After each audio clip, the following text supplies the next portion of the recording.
ನಾವು ಹೇಮರೆಡ್ಡಿ ಮಲ್ಲಮ್ಮ ತಾಯಿ ದೇವಸ್ಥಾನ ಒಳಗಡೆ ಹೋಗ್ತಾ ಇದ್ದೀವಿ. ಇದೇನು ತಾವು ನೋಡ್ತಾ ಇದ್ದೀರಿ, ಇದು ಹೇಮರೆಡ್ಡಿ ಮಲ್ಲಮ್ಮ ತಾಯಿ ಇಲ್ಲಿ ಕುಳಿತುಕೊಂಡು ಏನು ದಿನನಿತ್ಯಕ್ಕೆ ಏನೇನು ಹತ್ತುತ್ತದ ಅದು ಎಲ್ಲ ಇಲ್ಲಿ ಕೊಡ್ತಾ ಇದ್ರಂತ. ಇದ್ರದ್ದೊಂದು ಶಿವನ ಒಂದು ಹಾಡಿನ ಮುಖಾಂತರ ಶಿವನ ಭಕ್ತಿ ಮಾಡ್ತಾ ಇಲ್ಲಿ ಕೊಡ್ತಾ ಇದ್ರಂತ. ಇದು ಏನದ, ಇದ್ರೊಂದು ಮಹತ್ವ ಏನಂದ್ರೆ, ನೀವು ಮನುಷ್ಯನಾಗ ಏನೇ ಬೇಡ್ಕೊರಿ 3 ಸಲ ಎತ್ತಿಕ್ಬೇಕು. ಎತ್ತಿಕ್ದಿರಂತಂದ್ರೆ ಅದು ಒಣಕೆ ಏನದ ಅದು ಕಡಿ ನಿಂದಿರ್ತದ.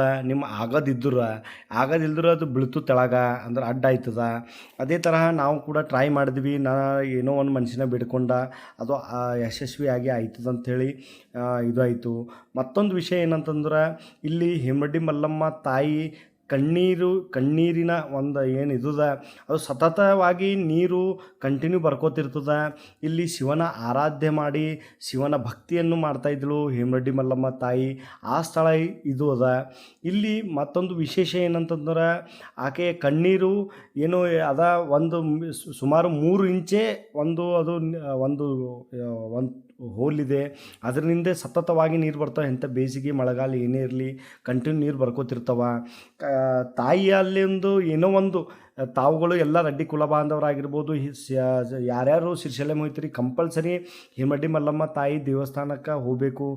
ನಿಯರೆಸ್ಟ್ ಇದೆ, ಗುಡಿಯ ಹಿಂದೆ ಪಕ್ಕನೇ ಇದೆ, ಶ್ರೀಶೈಲಂ ಗುಡಿ ಹಿಂದೆ ಪಕ್ಕ. ತಾವೆಲ್ಲರೂ ಹೋಗಬೇಕು. ಅಲ್ಲಿ ಒಂದು ಏನೋ ಒಂದು ಅಟ್ರಾಕ್ಷನ್ ಒಂದು ಸ್ಥಳ ಅದ. ನಾವು ಮೊದಲು ಕೂಡ ಹೋಗಿದ್ದ, ಆಗೆಲ್ಲ ಇಷ್ಟು ಡೆವಲಪ್ಮೆಂಟ್ ಇದ್ದಿಲ್ಲ. ಬಿಲ್ಕುಲ್ ಒಂದು ಸಣ್ಣ ಗುಡಿಸಲು ಅದಿತ್ತು. ನಾವು ಇದು ಏನು ಸ್ಥಳ ಹೋಗ್ತಾ ಇದ್ದೀವಿ ಈಗ, ಇದು ಹೋಗೋ ಸ್ಥಳ ಯಾವ್ದು ಇದೆ ಅಂದ್ರೆ, ಹೇಮರೆಡ್ಡಿ ಮಲ್ಲಮ್ಮ ತಾಯಿಯಲ್ಲಿ ಕುಂತು ಮಜ್ಜಿಗೆ ಮೊಸರು ಮಾಡ್ತಾಯಿದ್ದಳು. ಆ ತಾಯಿಯ ಒಂದು ಮಜ್ಜಿಗೆ ಮೊಸರು ಮಾಡೋದು ಇವತ್ತಿಗೂ ಕೂಡ ಗಡಿಗೆಯಲ್ಲಿ ಸೌಂಡ್ ಕೇಳಿಬರ್ತದ. ತಾವು ನೋಡ್ಬೋದು, ಇಲ್ಲೊಬ್ಬ ವ್ಯಕ್ತಿ ಆ ಗಡಿಗೆಯಲ್ಲಿ ಸೌಂಡ್ ಕೇಳ್ತಾ ಇದ್ದಾನ, ಅದು ಕೇಳಿ ಬರ್ತದೆ. ನಾನು ಕೂಡ ಕೇಳಿದ್ದೀನಿ. ತಾವು ಕೂಡ ನೋಡಿ. ಧನ್ಯವಾದ. ಶುಭ ದಿನ.